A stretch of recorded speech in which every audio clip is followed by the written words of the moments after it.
on strike. I'll be hanging out Babajide Kolade Otitoju and Gani Kaide Balogun. So if you're ready, let the hangout start now.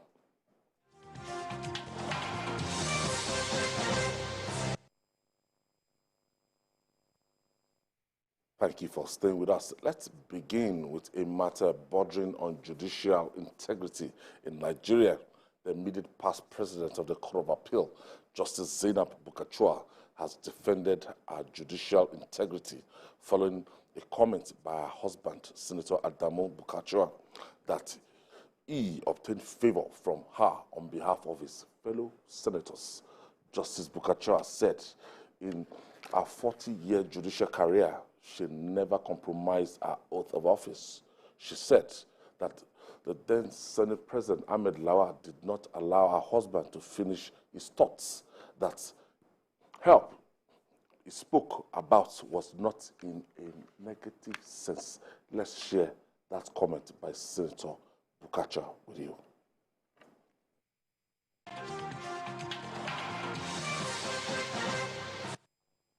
Particularly my wife, whose freedom and independence I encroached upon while she was in office.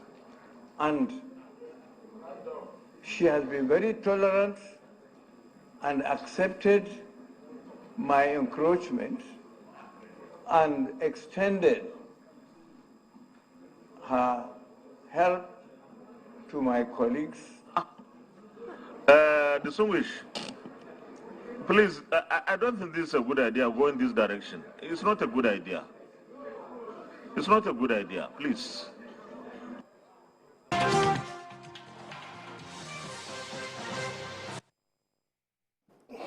Today, God bless Senator Ahmed Lawal for that fatherly role.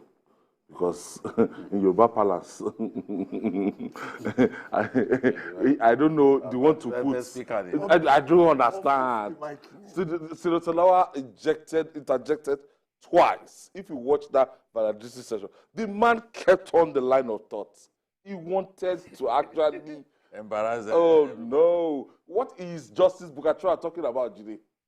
That 40 years that Senator Ahmed Lawal should have allowed her husband to finish that line of thought. To do that would have embarrassed Madam. would have embarrassed everybody and the judiciary. Instead of Justice Bukachua to be saying that Senator Lawal did not allow the husband to finish. He should be grateful. He should be grateful. Because even the little that he has said, because he said, I encroach on her independence. Independence to do what? For my colleagues. Independence to do what? Okay. You can't tell me that the range of help that the former president of the Court of Appeal can give to senators is limitless. So when you are talking about help now, what readily comes to mind is judicial help. Either by herself or her colleagues. As the president of that Court of Appeal. Yes. You can even move beyond her court. Yes. And still secure help. Influence. At the level of Federal High Court or even the court in the states. Or even Supreme Court. Because you have influence. You can reach out to say, my colleague, please, what can you do for me? We remember what happened. Judges do this now.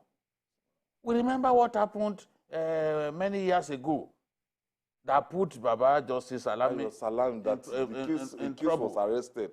For the first time, the Supreme Court arrested the judgment. To the judgment being arrested, he appealed to him that, please, this matter. I'm interested. If you let's not decide this matter in a manner that will embarrass His Eminence. His Eminence in Sokoto. And it was clear.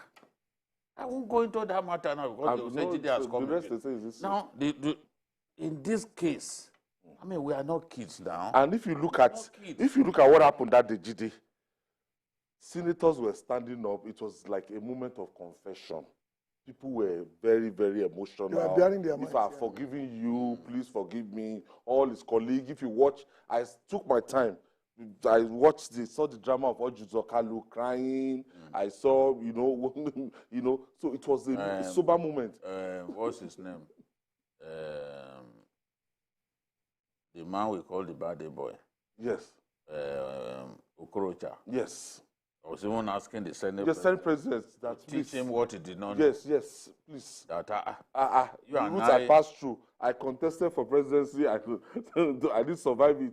Yes. How did you survive? How did you survive? How did you get back into the Senate without doing party primaries? He said, please tell me how you did it. I've been in this trade for some time, but I still have a lot to learn. A lot of revelation. So it was a day of soul searching and confessions. Baba was just talking maybe before he meets with his Almighty God.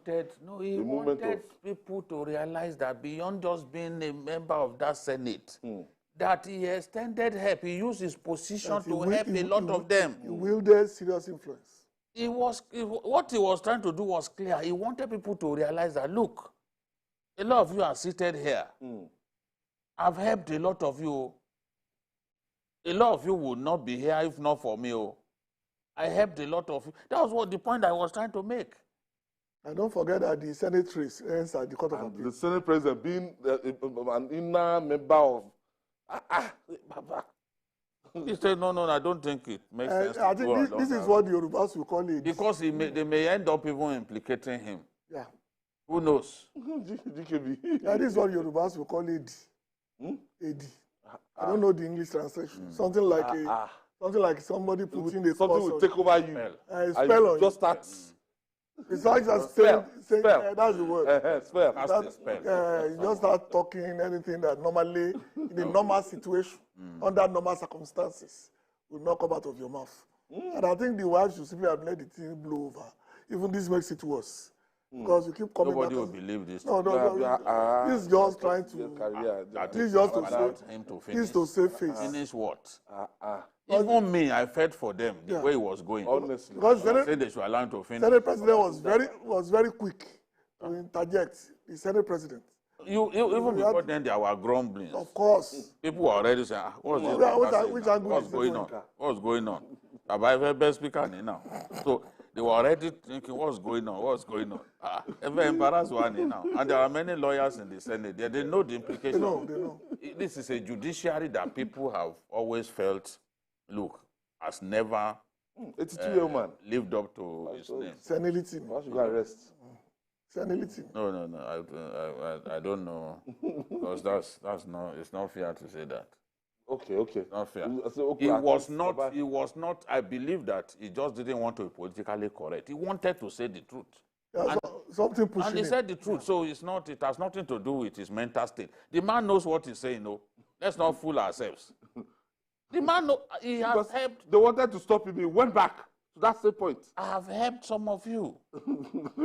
I've helped some of you. I don't think we have the whole story. I think this is just a snippet of whatever is happening in the Senate. The man knows what he's talking about. Because if he's fully aware. That version of Ali Ndume, speaking his mind. Yes, Ali Ndume. No? Yes, Ali Ndume even justified what he said.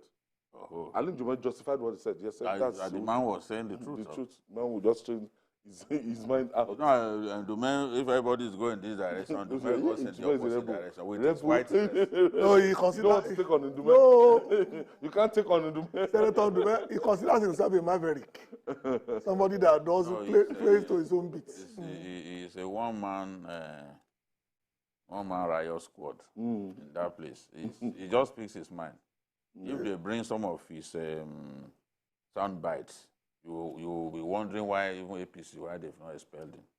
Because he doesn't know whether this is my party, he speaks the truth. And he told the Senate President that, look, on the day of judgment, we will tell God that it was you, that you are our leader. You are the one who permitted this to happen, that we have made many motions against insecurity, and the executive has not shown respect to us. Yeah. You know, that if you can't provide leadership, tell us. So sometimes the truth needs to be told, except that as a politician, you know there are politicians like that who do not know that you have to restrain yourself and not say everything you know. People like your governor. Your governor does not believe in Political correctness. if he speaks his mind, Arakure. he will just speak his mind. Arakure. Yes. He He doesn't care who is embarrassed. Yes, yes. He will speak his mind. Doesn't care. So the Baba knew what he was talking about. I want to believe that if they say, okay, line up, all of you senators, come and swear with the With the Quran Holy Quran, yeah. or the Bible that you have not at Influence any time at the tribunal influenced level. judicial pronouncements. Yes, yeah. It's not everybody That that goes will be able to come out to swear. Honestly. They would refuse to swear. All right. Most times, there is a thin line between a witch hunt and a fight against graft in Nigeria. The Zamfara experience comes to mind. The State Police Command has returned all vehicles seized from the former governor of the state, Bello Matawali, to him. The police public relations officer in the state, Yazid Abubakar, said the vehicles were returned in compliance with the order of the Federal High Court sitting in Gusau. Meanwhile, the Economic and Financial Crimes Commission, EFCC, Financial Crimes Commission, EFCC, said it has not declared the immediate past governor wanted, contrary to some reports. The commission insists that 70 billion naira fraud allegation is false, as the EFCC has procedure for declaring anyone wanted. Wow, Jide, for some time now, the last I heard about the new governor ordering policemen to go to the house of former Governor Matawali, and that they picked 40 vehicles. And I liked, wow, we'll see the end of this drama. What is happening? We discussed it here. Remember, it was Mayo and I that were on the show. And the first question was fired at him. He justified the seizures. When it was my turn to speak, I said the governor clearly overstepped his bounds. Yeah. What the governor did amounted to a cheap shot at publicity. You send people, you claim that you got court order. The convoy of the governor is 13 vehicles. You pick vehicles outside of the convoy. What nonsense can be worse than that? Including vehicles laminated in the colors of the APC, some of them vehicles donated to, for the campaign of the presidential candidate of the party. I mean, what's the meaning of all this? People sometimes behave like they think that they will be in power forever. Yes, it's not, I said it does not make sense to go away with government vehicles. But you can't go into a yard and imagine that every vehicle that is there, you must take away. This same person, is not as if he had been poor even before he became governor. He will have his own. So whatever he has worked for. He had vehicles that people donated for his campaign because he was the chairman of the Northwest. Campaign of President Tinubu. He was the governor that Shuaibu chose to coordinate his campaign in the Northwest, over and above other Northwest governors who were seniors. So you went in, just packed everything because you have power. Come on, they don't do things like that.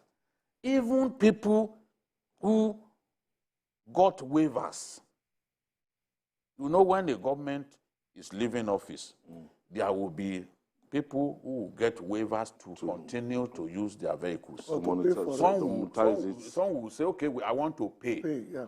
He revoked every such Across the board. this thing. Whether they gave you permission to buy it, officially. And then he revoked everything. Are you simply coming to office just to yes, to we've been collect seeing vehicles? this kind of, witch hunts. across board. It's not speculated to this Zamfara state. If you look at what is happening in Kano now, that one is even laughable. It's as if my aim and the objective is to come and everything that Ganduje has done. Wow. Sparks vindictiveness and everything. Wow.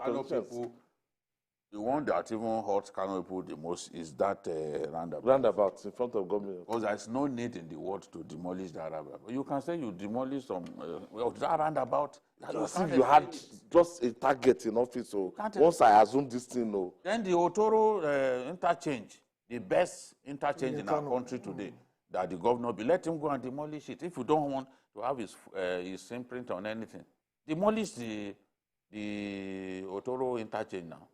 Named after Buhari. Let us see. It's not possible to, when a governor performs in office, you cannot erase. They want to come and erase. People will say that Ganduje too did that.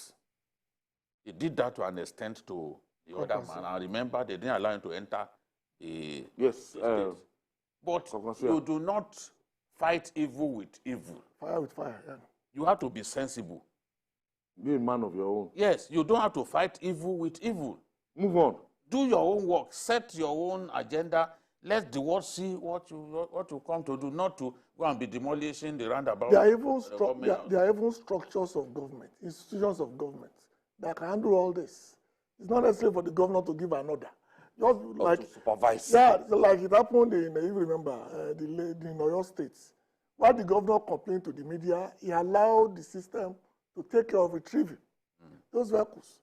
Because I have friends who paid, and then they set up a committee. The committee verified those who paid, the money they paid, whether it was commensurate to the cost of the vehicles, and they let some people go. It's a matter of upbringing, really.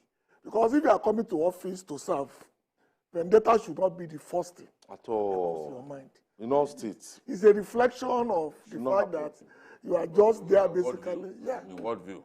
You just come there to basically destroy. It's not done. Because, like Buhari discovered in 2015, things you see outside governments, when you get inside and you look at the burden that some of these people face, you will tone down the reality that you come with.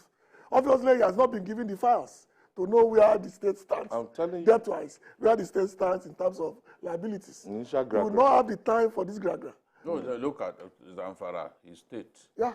Is the capital of banditry in our country. The biggest bandits are if not the poorest state in the country. They control a major part of the state. And the first thing you think. What are you thinking about? There are a lot of other things. How do you solve the insecurity that is the biggest problem confronting the state? Because that is the state where it appears the biggest bandits in our country. You know?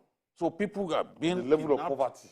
You know, in the midst of plenty, Zamfara is probably the richest state in terms of natural resources. Raw gold. Raw gold on the surface, not that you have to dig. In Osun State, you dig 100 meters before you spoil the whole environment before you get to gold. In Zamfara, the rain will fall, it will wash off the topsoil. You will see gold. Yes. And out of all that, lithium. They see lithium on the ground in Zamfara. I've never seen a state like that. This is not what I went there. And extremely poor. Yes, I went there. I saw things for myself. It's not as if I went to Zamfara to see things for myself. It's a tragedy. My wife didn't know that was where I was going. Because remember, the first thing the governor said, he said, "Did you do vigil in church before coming here?" That was the first thing he said to me.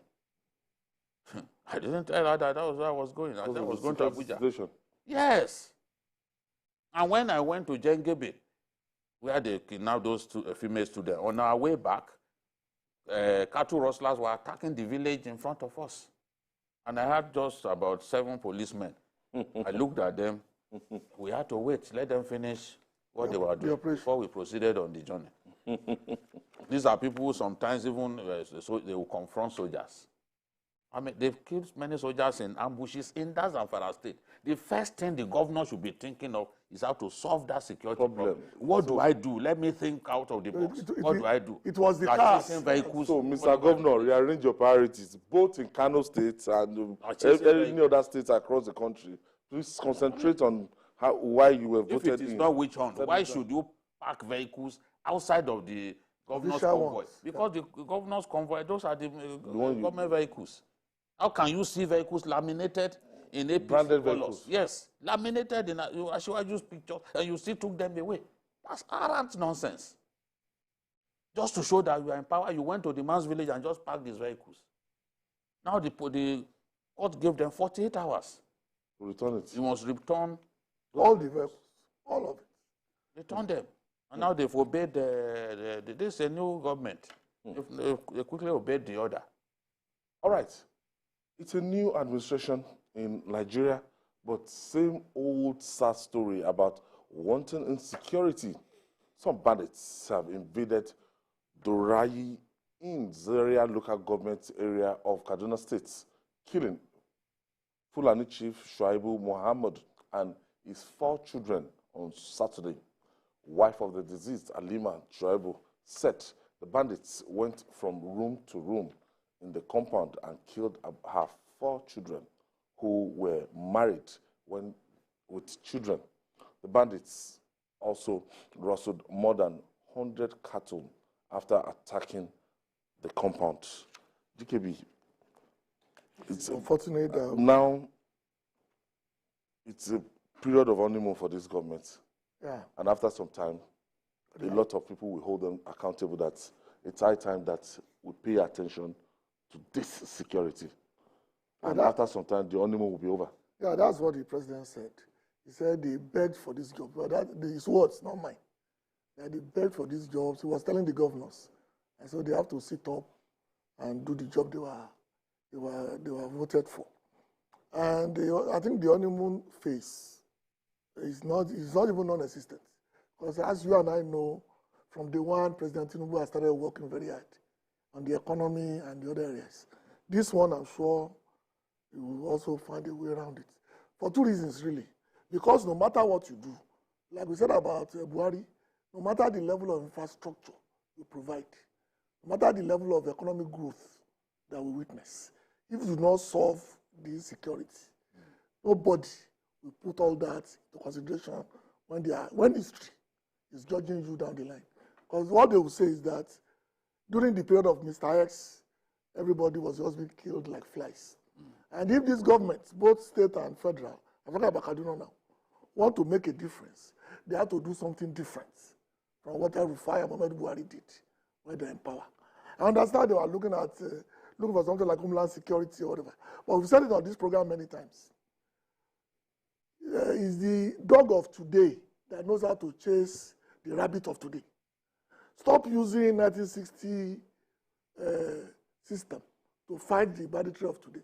By now, we thought we will have dedicated brigades or battalions solely for banditry or solely for, what do you do in the Niger Delta? Oil thefts. So that you have specialized units facing these specialized problems. Instead of simply throwing the Nigerian forces against it when they are still bogged down by rules and regulations of the Geneva Convention. All right. We'll take this, brother. When we come back, we'll talk more. It's still Journalist Hangout. We'll be right back after this time out. Please don't go away.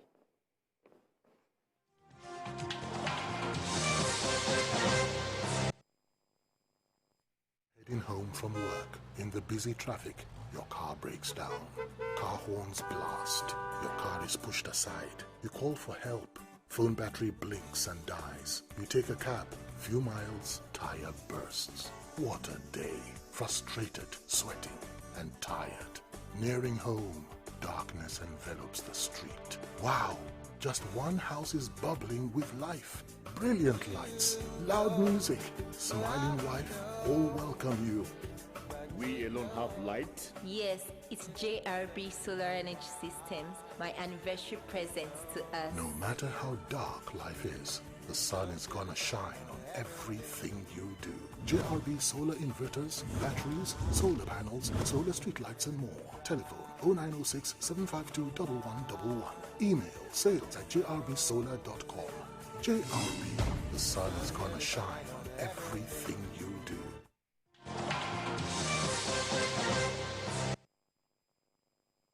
Thank you for staying with us.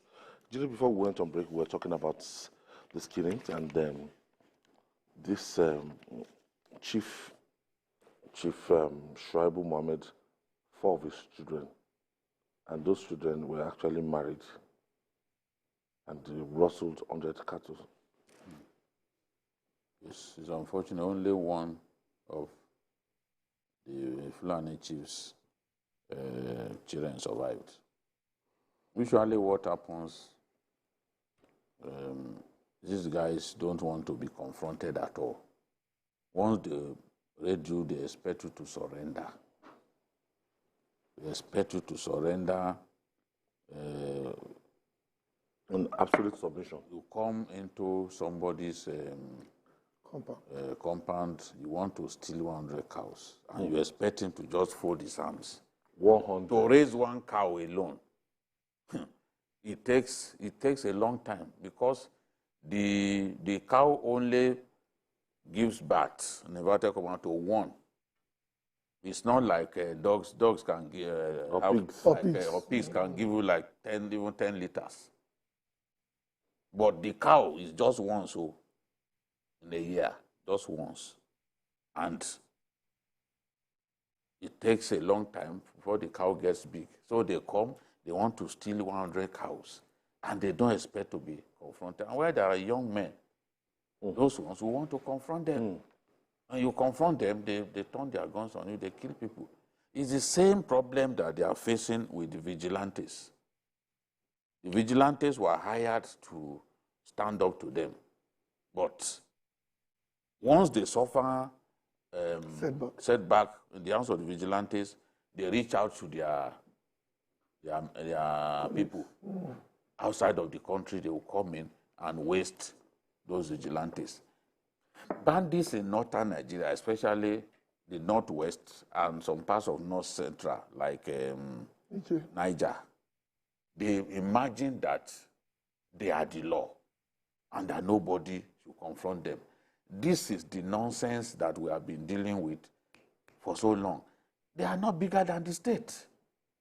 All that it requires is for the state to have a coordinated and well put together strategy to deal with the wipe out these guys that they constitute. And you cannot do this unless the military campaign is coordinated and taking place simultaneously across all of the states where we have them in abundance.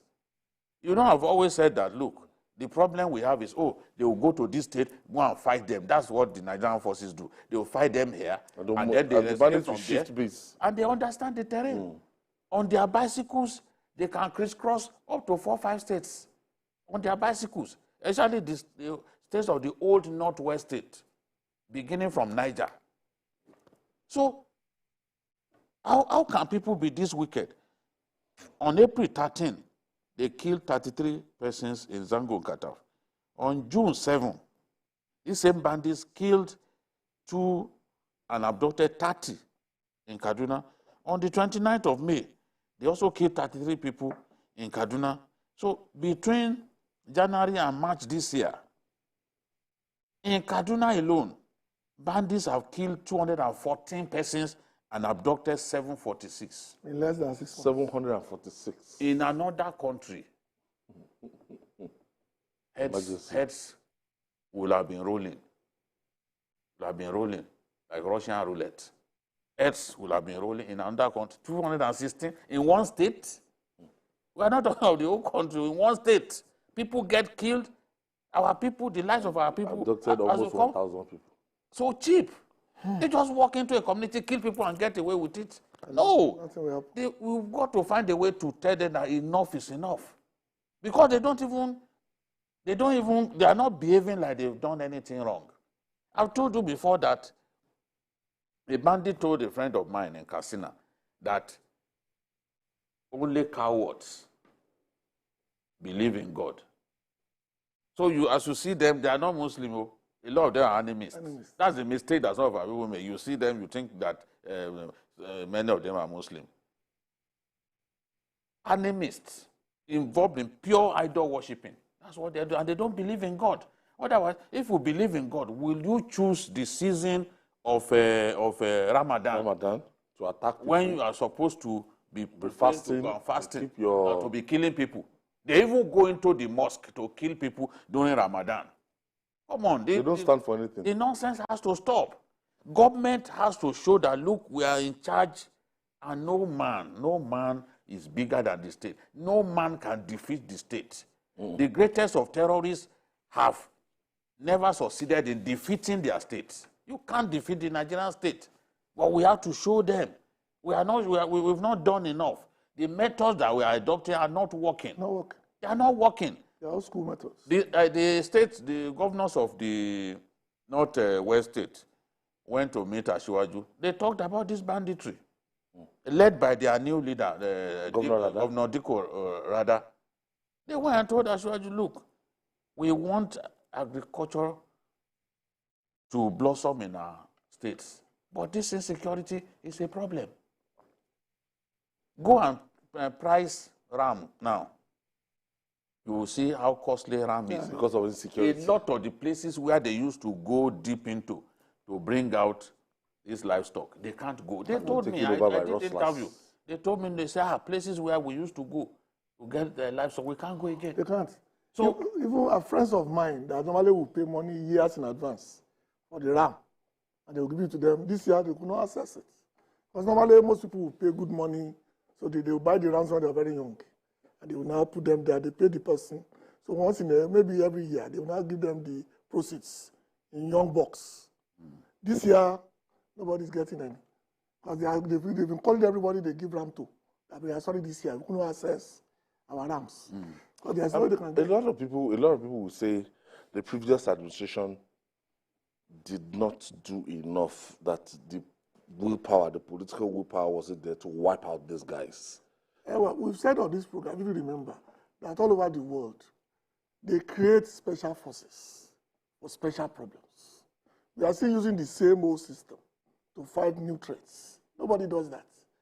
Throughout the history of military or warfare, new battalions are created to face new challenges. The American Marines were created for something. The SAS in UK were created for a reason. All over, even our friends in what's this name? These people that have very problems in Southeast Asia, where they have a lot of crime people, the Tamil Tigers. They created a battalion solely for them. The General Army don't go there. Sri Lanka. Yeah, people should know that 20 years down the line. Defeated. Yeah. After 25 years, they were. 20 years since we started this Boko Haram nonsense, we are still using the same formation that we used during the Civil War. Same formation that people are using all over. We are not tackling this problem as a peculiar problem. Like you said, you are still looking at it as a purely religious, indoctrinated element, not seen as a criminal enterprise, as essential as it is. So unless this government decides on its own wisdom to create those special forces to fight this, because I understand that they are looking at creating forest rangers. This will only be on paper if they are not equipped in such a manner to wipe these people out considerably. Because it's one thing. Forest rangers can only help farmers. Yeah. Protect farmers in their farms. But these kind of people, they must find a way. These kind of people, I don't think it's forest rangers that will tackle. Let them create any battalion that can work at their disposal. There must be something that can be done to make sure that. The way to do it, we have said it before, just that they don't listen. The way to do it is launch a coordinated military campaign across all the contiguous states simultaneously. No room for escape. It's not, okay, today we are in Kaduna, we are carrying out an operation in Kaduna, and sometimes we even announce to them that we are coming. So they are not fools, they will leave. Deploy they want to hide super Tucanos. So if we say, okay, now we want to face this battle, Kaduna, all those key states, Kaduna, Katsina, Niger, even Kebbi, Zamfara, Kano and Jigawa are relatively safe.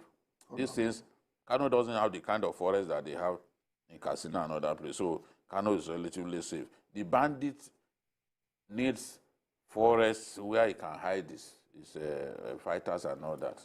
Now, Kano and Abuja are relatively safe. You may not really bother ourselves so much. But Kaduna, Katsina, Niger. yes, and the share border. Sabua, local government, sharing border with Katsina. And they have so many bandits in those areas. Safe, Guso, local government, very close to Kaduna. There are bandits in those places. In fact, they kidnapped one of the aides of the former governor right inside Guso, the state capital. They kidnapped female students of the federal university in Guso.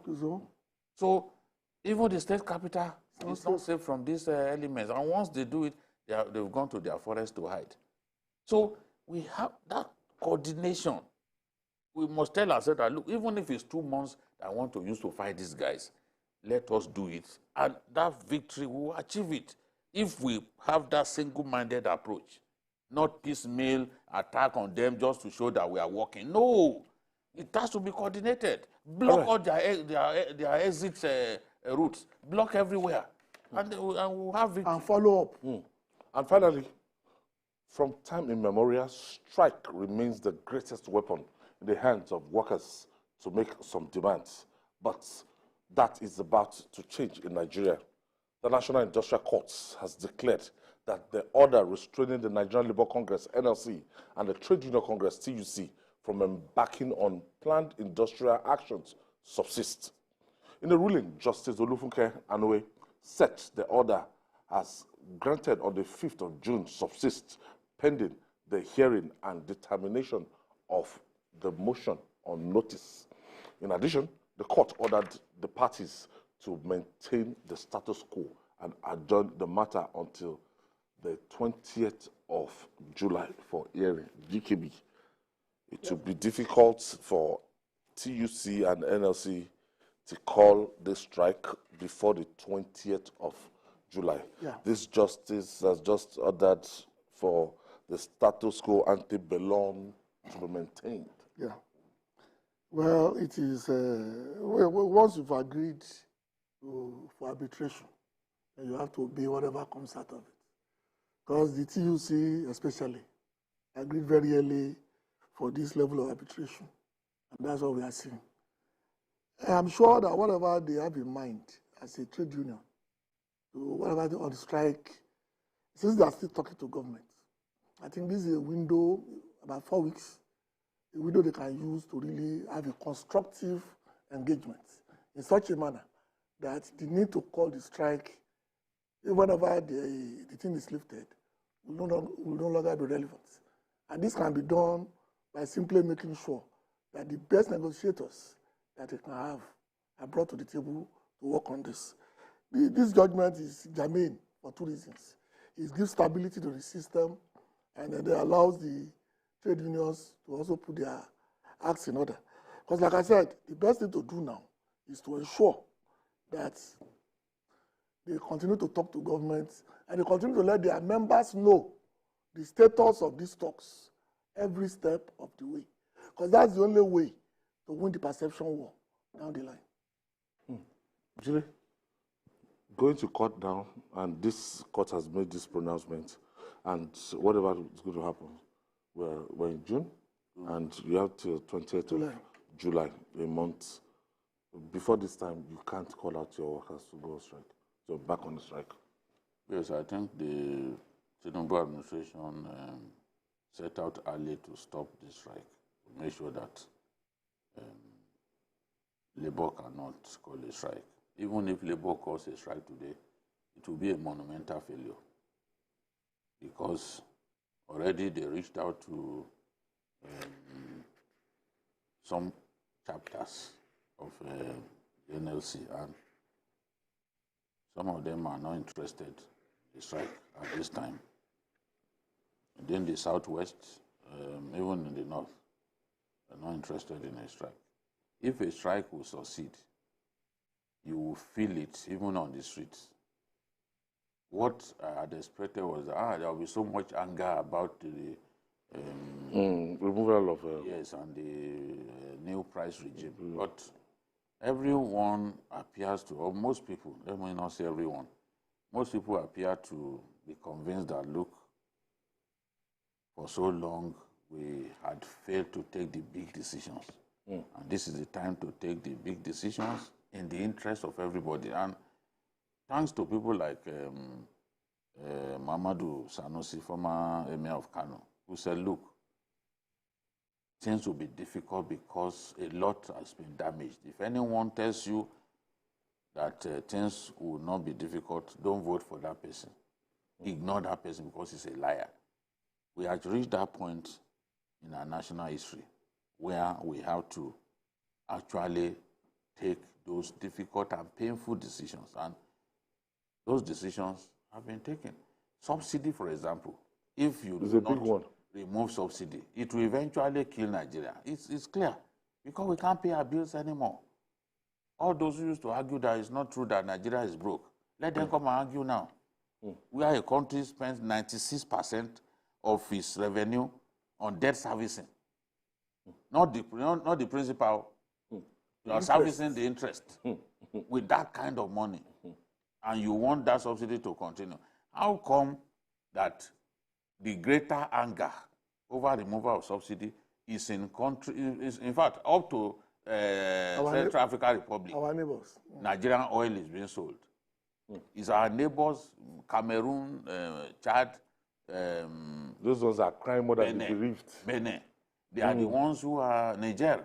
They are the ones rioting. Subsidy in Nigeria, those are crying. No, because it benefits them. They've been enjoying it. They've been enjoying it for years. And Shuaibu told the emirs that enough of being Father Christmas to neighboring countries. It has to stop. So that's why I said when Ajaero said, "Oh, we will not discuss with government again unless they revert to the old price." Nobody reverted to the old price, but they went to attend meeting. Maybe they said they would not attend. TUC was already there.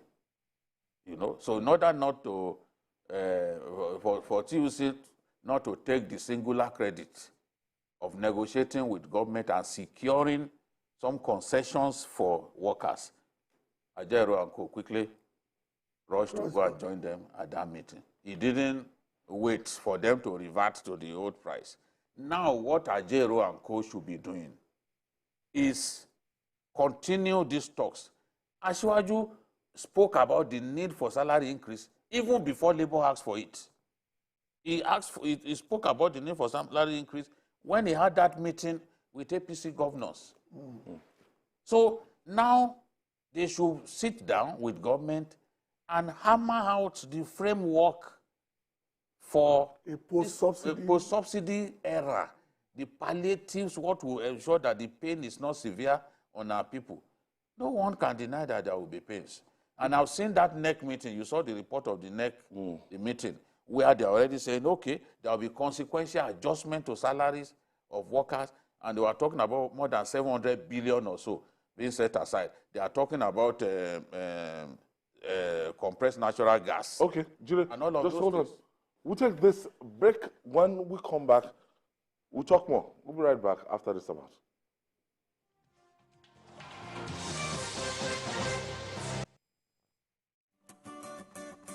In today's world, our lifestyle, both at work and at play, depends on connectivity. Our connectivity depends on the devices that make it possible, and these devices depend on electric power. When power fails, our life shrinks, our work drops, and our joy dips. JRB Solar Energy Systems are here to ensure that we enjoy uninterruptible power, uninterruptible joy. Whether you're running a business, an institution, or just a home you return daily to rest, JRB has got you covered. No project is too big for our super digital inverters, long-lasting batteries, and efficient solar panels. Go.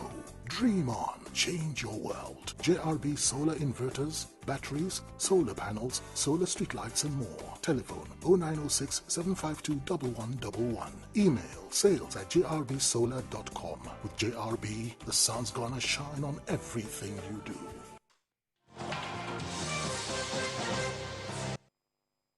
Thank you for staying with us. We're still looking at the Trade Union Congress and the Nigerian Labour Congress on the removal of subsidy, and telling you that the National Industrial Court has declared that the order restraining the Nigerian Labour Congress and the Trade Union Congress from embarking on planned industrial action subsists. So, Jide? Yes, what if I were Ajero and co, the issue of strike will be out of the way. They went to court to try to get the court to Vacate this order. The court couldn't be vacated. The court didn't answer them. If I were them, because removing subsidy is a patriotic decision. And it wasn't removed by Shuaibu, it was removed by the previous administration. They should have confronted the administration at that time, because it's, even the removal itself is backed by law. So what they can do now, they are lucky, Labour is lucky that we have a president who has made up his mind that there has to be salary increase to reflect current realities. He said that early. You have to hold him to his words that, Mr. President, this is what you said. What are you bringing to the table? TUC has asked for 200,000 minimum wage. That's a good starting point. At the end of the day, they won't get what they have asked for. Of course not. But one thing that I know is that, given the fact that NNPC will no longer be deducting money for subsidy as source, as they've been doing, against or taking the liberty of saying that, so the revenue that is meant to accrue to those states and federal government, that they use it to pay subsidy. That's where I'm going. Because they were deducting as source. No, even where we did not appropriate money, National Assembly didn't appropriate money for subsidy, they took it upon themselves that from crude oil sales, they just take the money. They gave themselves the permission.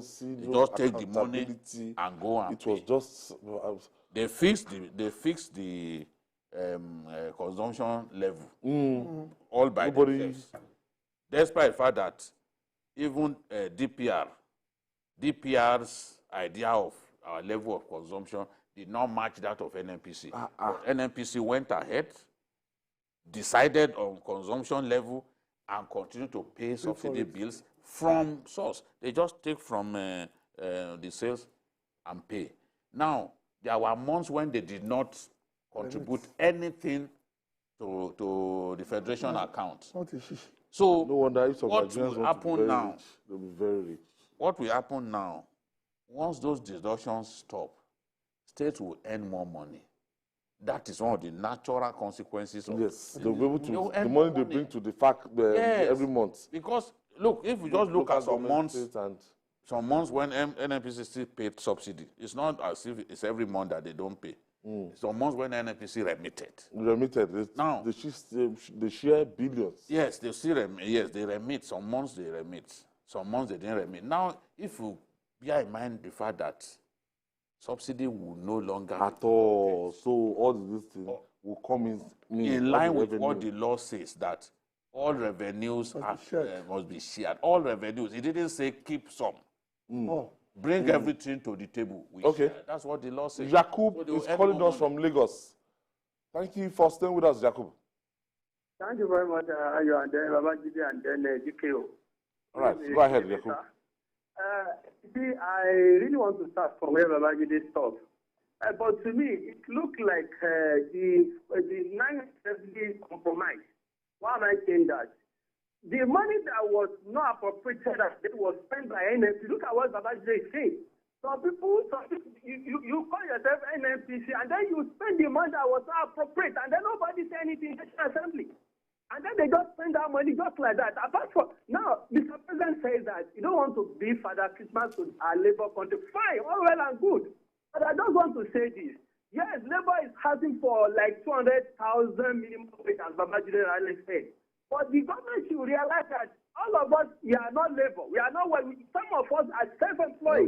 How this alternative is going to get us? Yes, you have already adjusted. For example, now, some of us are living in Lagos, working in Lagos, and then our house in Ogun State. Before, if I want to travel all the way from Lagos to Ogun State, I spent less than 2,000 naira to buy it, but I realized it's 6,000. But now, what did I do? I packed my car, used the public bus, spent less than 2,000 naira, same amount of money. So we have already adjusted it to go to remove it. But thank you, Yakub. Thank you for your contribution. Yes, what Yakubu is saying, reality of time. Yeah, he's talking basically You have about to just the fallout. do away with the excesses, have to do away with those things that I think sooner or later all of us will have tighten to our adjust belts. our lifestyles. Sooner or later, we're already adjusting. Because normally people with multiple cars now have reduced the car, not so though, just kept them somewhere and rely on only one car. And I have neighbors who have a car for taking children to school. Now the man does the school runs first before going to work. And he told himself that that's the reality he's facing. Because before he will now dedicate one car to the kids, one car to the wife, one car to the... But now, you wake up at 5 and take everybody around before going to work himself. I think ultimately my fear is this. A uniformed minimum wage will still be a problem there, but that's something we have to face. And Yakub made that point that it's not everybody No, that's working in the formal sector. there are other steps that they are taking to ease this pain. Even the rollout of CNG-enabled cars is part of it, because maybe you get it like just half of the price. A fraction. PMS. You know, so if they can do that, there are some of us who will simply convert our cars to CNG. So CNG engine, and then we'll go walk into the filling station, just take it like you are filling your gas cylinder, and then. Yeah, I even saw the video of the man converting generator to gas. Yes. That one is cooking gas. People who are very inventive, I'm sure we'll find ways around it. Yes. Well, ultimately. They should have even taken these steps a long time ago, but because of people who are making money. Real money. Yes, I learned that even the former minister, Silva, was battling that this thing should happen. This thing should happen. Flaring the gas, wasting something we can convert for our use. Rather than converting it to use for our people. So if they can bring in a lot more cars, I can see even electric car, the assembly. Yeah, that one too is coming. Yes. So we have to de-emphasize the use of electric cars are coming. Gas-prepared cars are coming. Understand that some people are bringing buses that is also run on gas. Yes. Before the end of the year, I think they're looking at about 500 or so. If that will come into the system, because between you and I, most of the fuel we consume is between Lagos and Ibadan. That access. Yes. Most. It's always been like that. So once you can solve the problem of that access, you solve the problem all over. And of course, some people even talked about reverting back to, or we've not done it before, starting with the American system of paying by the hour, which they thought would make things better. So you can now work 3-4 jobs. A stable power supply. And once the power is stable. That means you can simply do 2 hours here, 4 hours here. A lot of us spend money on generators, but we don't want to sleep in darkness and all that. If we have stable power supply, of course, that will be part of easing the pain. So government must work hard to ensure that happens. And with the law now permitting states to companies generate electricity. Because I told people, I don't know why places like Unilag and UI should be on national grid now. They're supposed to be... They are even on renewable energy. Let all of these people go and generate their own power. They have their own renewable. I know IIT has been running its own power. Kanika Idibalugu, thank you. Always a pleasure. Thank you for your contribution. And Babajide Kolade, thank you for your contribution. And that's our offering today. Join us tomorrow for another episode of the program. You can watch the repeat broadcast tonight at 11 p.m. Join us this Sunday for Journalist Hangout on Sunday from 1:30 to 3:30 p.m. I'm Ayodele Zubaku. See you tomorrow, and God bless Nigeria.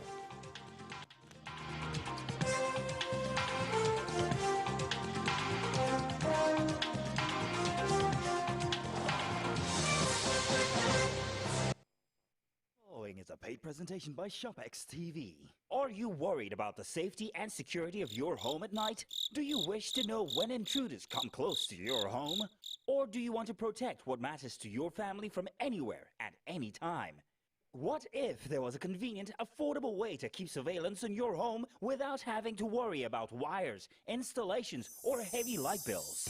Introducing the incredible Sidebulb HD Cam, the robotic 360-degree two-way torque camera with action tracking technology. Sidebulb is the ultimate solution for discreet and powerful surveillance.